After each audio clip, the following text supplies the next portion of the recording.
बिस्मिल्लाहिर्रहमानिर्रहीम। Dear students, I hope आप लोग खैरियत से होंगे। तो आज हम अपने नेक्स्ट लेक्चर की तरफ चलते हैं। लास्ट लेक्चर में हमने स्केलर प्रोडक्ट या डॉट प्रोडक्ट को डिस्कस किया था कि बेसिकली हमारे पास स्केलर प्रोडक्ट क्या होता है। फिर उसके फार्मूले को हमने बहुत ही डिटेल में डिस्कस किया था, जिसमें हमारे पास इफ़ेक्टिव कंपोनेंट आया था। तो डेफिनेशन में हमने कहा था कि वो प्रोडक्ट जिसमें हमारे पास दो वेक्टर्स क्वांटिटीज़ मल्टीप्लाई होती हैं, बट जो आंसर आता है रिजल्टेंट क्वांटिटी होती है वो स्केलर क्वांटिटी होती है। तो ऐसे प्रोडक्ट को हम कहते हैं स्केलर प्रोडक्ट। और स्केलर प्रोडक्ट को रिप्रेजेंट हम कैसे करेंगे? उन दो वेक्टर क्वांटिटी जिनको हम मल्टीप्लाई करेंगे उनके दरमियान में हम डॉट डाल देंगे। मल्टीप्लाई लिखने के बहुत सारे तरीके हैं। अगर आप दो चीज़ों को ब्रैकेट में लिखते हैं वो भी मल्टीप्लाई हो रही होती हैं। विदाउट ब्रैकेट दो चीज़ें लिख देते हैं, फॉर एग्जांपल ए बी लिख देते हैं, ये भी मल्टीप्लाई होने की निशानी है। ए क्रॉस बी लिख देते हैं तो वो भी मल्टीप्लाई की निशानी है। बहुत सारी निशानी हैं। तो ए डॉट बी लिख देते हैं तो वो भी हमारे पास यही होता है कि मल्टीप्लाई हो रहे हैं। तो डॉट प्रोडक्ट को हमने इन सब में से सिर्फ एक से चूज़ करना है, ए डॉट बी लिखना है। अच्छा, फिर हमने देखा था कि अफेक्टिव कंपोनेंट जो हमारे पास आया था वो कॉस थीटा आया था, कि स्केलर प्रोडक्ट के केस में हमेशा अफेक्टिव कंपोनेंट जो होगा वो कॉस थीटा होगा या एक्स कंपोनेंट होगा। और दैट्स वाई हमारे पास जो एक फार्मूला आया था वर्क के लिए, W=FD कॉज ऑफ थीटा आया था। और कोई भी दो वेक्टर्स हों ए और बी तो उनके लिए वो आया था A.B=AB कॉज ऑफ थीटा। अब ये जो जनरल फार्मूला हमने लिखा था, जो किसी क्वांटिटी को शो नहीं करता, वो जनरल हमारे पास स्केलर प्रोडक्ट को शो कर रहा होता है, वो A.B=AB कॉज ऑफ थीटा है। अब हम आगे उसी को यूज़ कर करके इसकी करैक्टरिस्टिक्स देखेंगे कि डिफरेंट केसेस में स्केलर प्रोडक्ट का आंसर क्या होता है। सबसे पहले हम कम्यूटेटिव प्रॉपर्टी देखेंगे। कम्यूटेटिव प्रॉपर्टी मैं आप लोगों को बता दूं कि आप लोग पहले देख चुके हैं। एडिशन ऑफ वेक्टर्स के केस में हमारे पास कम्यूटेटिव प्रॉपर्टी थी, जो कि हमने कहा था कि वो होल्ड करती है। एडिशन ऑफ वेक्टर्स में हमारे पास हेड टू टेल रूल से A+B आया था B+A, तो हमने कहा था कम्यूटेटिव प्रॉपर्टी होल्ड करती है। बट सब्ट्रैक्शन ऑफ वेक्टर्स के लिए कम्यूटेटिव प्रॉपर्टी होल्ड नहीं करती। A+B B+A के A-B B-A के इक्वल नहीं आता। अब देखते हैं क्या हमारे पास डॉट प्रोडक्ट के लिए ये जो प्रॉपर्टी है, ये कम्यूटेटिव प्रॉपर्टी, ये वर्क करती है। दैट मीन्स के A.B=B.A आता है या नहीं आता। इसको ज़रा देखते हैं। तो ये हमारे पास इसकी फर्स्ट करैक्टरिस्टिक है कि क्या स्केलर प्रोडक्ट कम्यूटेटिव है या नहीं। तो स्केलर प्रोडक्ट कम्यूटेटिव होता है। अब वो कैसे होता है इसको देखते हैं। हमारे पास A.B का फार्मूला होगा AB कॉज ऑफ थीटा, जिसको इक्वेशन नंबर 1 से हमने यहाँ पे डिनोट किया है कि A.B=AB कॉज ऑफ थीटा। उसको कह दिया इक्वेशन नंबर 1। फिर हमारे पास सेकंड है B.A=BA कॉज ऑफ थीटा। अब आप देखें दोनों में फ़र्क क्या है। इक्वेशन 1 में था AB cause of theta, equation 2 में है BA कॉज ऑफ थीटा। और A और B क्या चीज़ है? ये मैग्नीट्यूड्स हैं किसकी? वेक्टर A और वेक्टर B की। वेक्टर A मैग्नीट्यूड है A मैग्नीट्यूड है वेक्टर A की, B मैग्नीट्यूड है वेक्टर B की। तो अब इनको अगर हम आगे पीछे लिख देते हैं तो इससे फ़र्क नहीं पड़ता, मतलब कि A भी मैग्नीट्यूड है B भी मैग्नीट्यूड है इक्वेशन 1 में। इक्वेशन 2 में B और A मैग्नीट्यूड्स हैं, तो AB लिखें या BA लिखें आंसर सेम आएगा। जैसे 5 × 2 10 होता है और 2 × 5 भी 10 होता है, तो आंसर दोनों में सेम आएगा। तो दैट मीन्स उसने कंपेयरिंग इक्वेशन 1 और 2 में नीचे लिख दिया कि A.B=B.A, क्योंकि वो दोनों मैग्नीट्यूड्स थी जिनका फ़र्क आ रहा था, बाकी सारा कुछ सेम था। तो A.B=B.A है। दैट्स वाई हम कह सकते हैं कि स्केलर प्रोडक्ट जो है वो क्या होता है, वो कम्यूटेटिव होता है। उसके बाद दूसरे नंबर पे हमारे पास जो प्रॉपर्टी है उसमें अब हम देखेंगे परपेंडिकुलर वेक्टर्स। कि लेट्स सपोज दो वेक्टर्स हैं, एक वेक्टर है A, एक वेक्टर है B, और दोनों परपेंडिकुलर हैं। दैट मीन्स कि दोनों के दरमियान जो एंगल बन रहा है वो 90 का बन रहा है। तो अब वो जो 90 का एंगल बन रहा है तो उसमें अब क्या सिचुएशन होगी तो A dot B is equal to formula है हमारे पास A B cos of theta. हमने सिर्फ थीटा जो है वो 90 पुट कर देना है। तो जब हम थीटा इसमें 90 पुट करेंगे तो हमारे पास कॉज 90 जो है वो ज़ीरो हो जाएगा। आपको ये वैल्यूज़ याद होनी चाहिए कि कॉज ज़ीरो जो है वो होता है 1 के इक्वल, कॉज 90 जो होता है वो ज़ीरो के इक्वल होता है, और कॉज 180 जो होता है वो -1 के इक्वल होता है। मैं एकदम रिपीट कर रहा हूँ, इसको नोट भी कर लें, ये आपको याद होनी चाहिए, आपने मैथ्स में भी पढ़ी होंगी। और अगर ये आपको लेट्स सपोज भूल भी जाती हैं तो आपके पास कैलकुलेटर होता है, आप कैलकुलेटर से इसको जिसे कहते हैं कि सॉल्व कर सकते हैं। लेकिन एंट्री टेस्ट में फिर जब आप जाएंगे तो वहाँ कैलकुलेटर नहीं होता, तो आपको ये याद भी होने चाहिए कि कॉज ऑफ ज़ीरो जो है वो हमेशा 1 के इक्वल होता है। ये मैक्सिमम वैल्यू है कॉज की। कॉज ऑफ 90 जो होता है उसका आंसर होता है 0, और कॉज जब आप 180 का लेंगे तो वो आपके पास होता है -1। ये भी आगे आ भी रही हैं प्रॉपर्टीज़। तो सबसे पहले अब कॉज 90 उसने जब पुट किया तो कॉज 90 ज़ीरो हो गया। अब जब ज़ीरो हो गया तो सारी वैल्यूज ज़ीरो हो जाएंगी, A dot B equal to आ जाएगा 0। दैट मीन्स कि जब भी दो परपेंडिकुलर वेक्टर्स आ जाएंगे, ये बात बहुत गौर से सुने, कहीं पे भी दो परपेंडिकुलर वेक्टर्स आ जाते हैं जिनके दरमियान एंगल 90 होता है तो उनका डॉट प्रोडक्ट हमेशा 0 होगा। और उसकी रीज़न क्या है कि कॉज 90 हमेशा क्या होता है, वो 0 होता है। तो ये तो हो गया जी A dot B equal to 0। अच्छा, साथ साथ उसने यूनिट वेक्टर्स को भी चलाया है, करैक्टरिस्टिक में यूनिट वेक्टर को भी बता रहा है, ये भी आपको पता होना चाहिए। अब क्योंकि आप लोगों को पता है कि तीन जो एक्सिस हैं एक्स वाई और जेड, वो भी तीनों परपेंडिकुलर होते हैं एक दूसरे पे।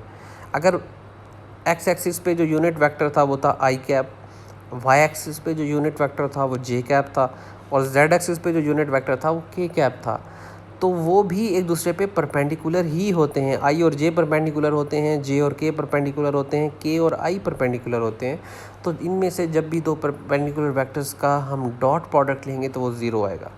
फॉर एग्जांपल आई डॉट जे को उसने फाइंड करके रखा हुआ है, ये आपके सामने नज़र आ रहा है। I dot J equal to क्या है, 0। तो अब जल्दी में मैं आई डॉट जे कह रहा हूँ, वैसे ये आई कैप डॉट जे कैप है, ठीक है। इसको जो एक्चुअली हमें पढ़ना चाहिए उसमें हम कैप साथ कहना चाहिए, आई कैप डॉट जे कैप, लेकिन उसमें क्योंकि टाइम ज़्यादा लगता है तो इसीलिए हम जल्दी में सिर्फ आई डॉट जे, जे डॉट के और आई जे के की बात करते हैं, ठीक है। तो जब भी आई जे के की बात हो आप समझ जाएं किसकी बात हो रही है, कि ये यूनिट वेक्टर्स की बात हो रही है, आई कैप की बात हो रही है, जे कैप और जेड कैप की। अच्छा जी, तो आपके सामने देखें आई डॉट जे जो है ये भी 0 के इक्वल आया है। फिर जे डॉट के को उसने फाइंड किया है, वो भी 0, क्योंकि कॉज 90 0 होता है और इनके दरमियान एंगल 90 ही बन रहा है। फिर के डॉट आई भी जो है वो 0 आ गया। तो इन शॉर्ट हमारे पास जो रिज़ल्ट आया वो उसने नीचे लिख लिया कि आई डॉट जे हो, जे डॉट के हो या के डॉट आई हो तो आंसर 0 आएगा। और इनके उलट कर दें अगर, ये बात इंपॉर्टेंट है, गौर से सुने, क्योंकि स्केलर प्रोडक्ट में हमारे पास जो रिजल्टेंट है वो स्केलर क्वांटिटी है जिसमें डायरेक्शन का कोई अमल दखल नहीं है, कोई रोल नहीं है डायरेक्शन का। तो चाहे वो आई डॉट जे हो चाहे वो जे डॉट आई हो, तो आपके पास आंसर जो है वो इक्वल टू क्या आएगा, वो 0 आएगा। तो ये आपके पास 6 सिचुएशन उसने दे दी हैं, आई डॉट जे, जे डॉट के डॉट आई, या फिर जे डॉट आई, के डॉट जे, आई डॉट के। तो ये आंसर 0 ही रहेगा। ये इसकी सेकंड प्रॉपर्टी है, सेकंड करैक्टरिस्टिक। अब चलते हैं थर्ड करैक्टरिस्टिक की तरफ। वो कहता है कि अगर आपके पास दो वेक्टर्स ऐसे हों जो कि पैरेलल हों, मतलब कि पैरेलल वेक्टर्स के अंदर एंगल जो होता है वो हमेशा 0 होता है। दो वेक्टर्स जो कि बिल्कुल स्ट्रेट जा रहे हैं, जिनकी डायरेक्शन सेम है, ये बात गौर से सुने, उनके दरमियान एंगल हमेशा 0 होता है। और क्यों 0 होता है ये भी आप लोगों को पता होना चाहिए, कि क्योंकि जब हमारे पास दो वेक्टर्स बिल्कुल स्ट्रेट जा रहे हैं तो उनके दरमियान एंगल बन ही नहीं सकता। एंगल हमेशा तब बनता है जब दो वेक्टर्स मिलते हैं। आपने हमेशा एंगल थीटा तब भी बनाया होता है जब दो लाइंस मिल रही होती हैं, उनके दरमियान एंगल बनता है। जैसे आप ट्रायंगल में एंगल बनाते हैं तो ट्रायंगल की हर साइड पे दो लाइंस मिल रही होती हैं तो एंगल बनता है। अब दो लाइंस अगर स्ट्रेट जा रही हों, वो तो मिल ही नहीं रही, और जो मिल ही नहीं रही उनमें एंगल बन ही नहीं सकता। तो जब एंगल बन ही नहीं सकता तो हम उसको ज़ीरो सपोज कर लेते हैं, हम कहते हैं कि उसमें एंगल ज़ीरो होगा। ये बात अब आप लोगों ने याद रख लेनी है। कहीं पे भी आपसे पूछा जाए कि दो पैरेलल वेक्टर्स हैं जिनकी डायरेक्शन सेम है, क्या उनमें क्या एंगल होगा, तो आपका आंसर फ़ौरन होना चाहिए ज़ीरो। ओके जी, अब देखते हैं ज़रा। दो पैरेलल वेक्टर्स हैं, वो कहता है कि उनमें आप स्केलर प्रोडक्ट फाइंड करके दें, scalar product of two parallel vectors.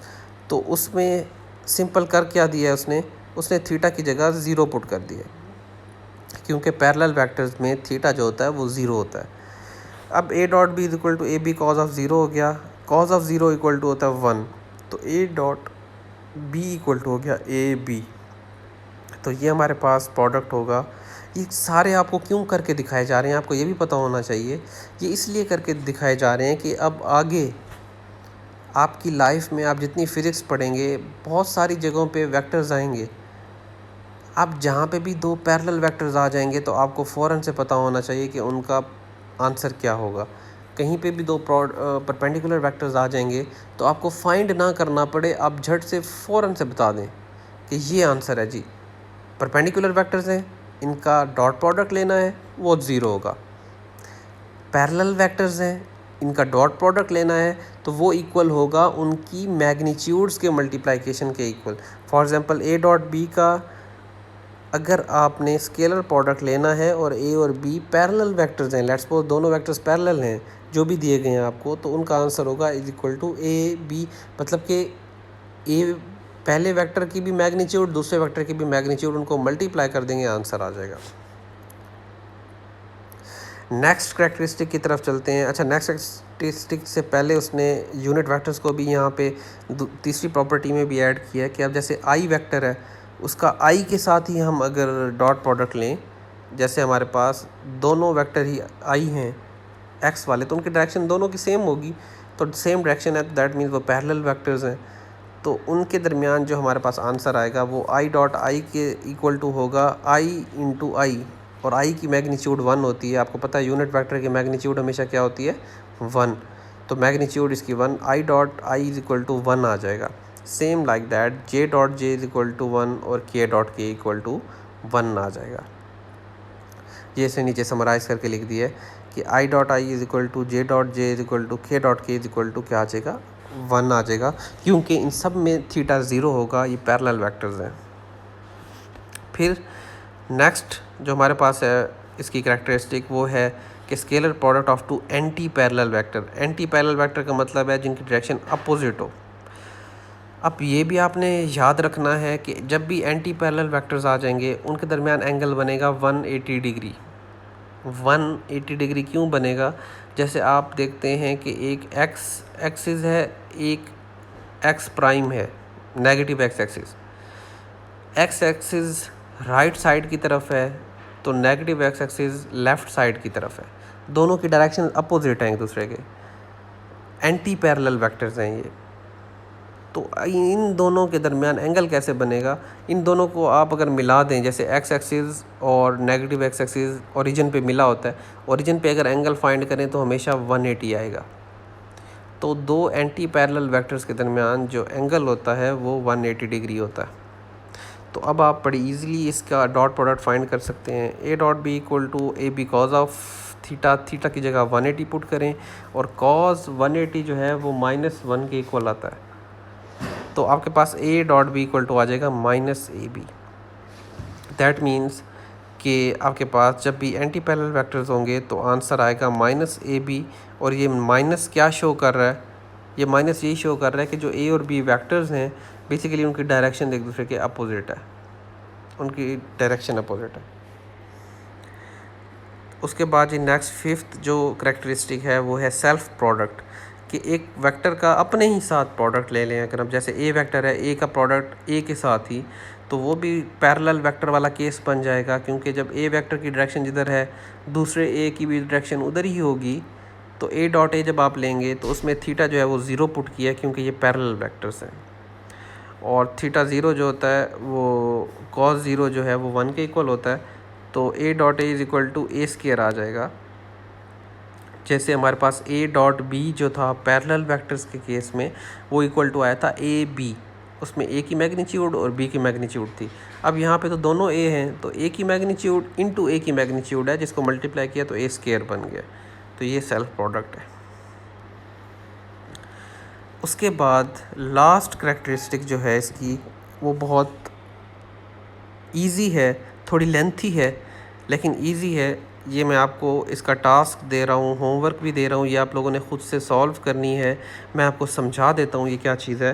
वो कहता है कि लेट्स सपोज आपके पास दो वेक्टर्स हैं। अब इसमें हमने कंपोनेंट्स को ऐड करने, कंपोनेंट्स जो हैं वो यूज़ करने हैं डॉट प्रोडक्ट फाइंड करने के लिए। कि आपको अगर कहीं ऐसी जगह का डॉट प्रोडक्ट फाइंड करना पड़े ए डॉट बी, जहाँ पे ए और बी के कंपोनेंट्स गिवन हो, तो आप कैसे करेंगे उसको देख लें।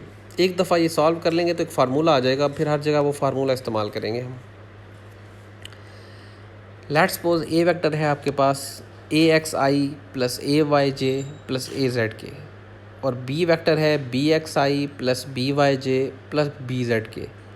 अब आपने ए डॉट बी फाइंड करना है, तो उसमें उसने पहले ए वेक्टर लिख दिया ब्रैकेट में, फिर डॉट लिख के बी वेक्टर लिख दिया।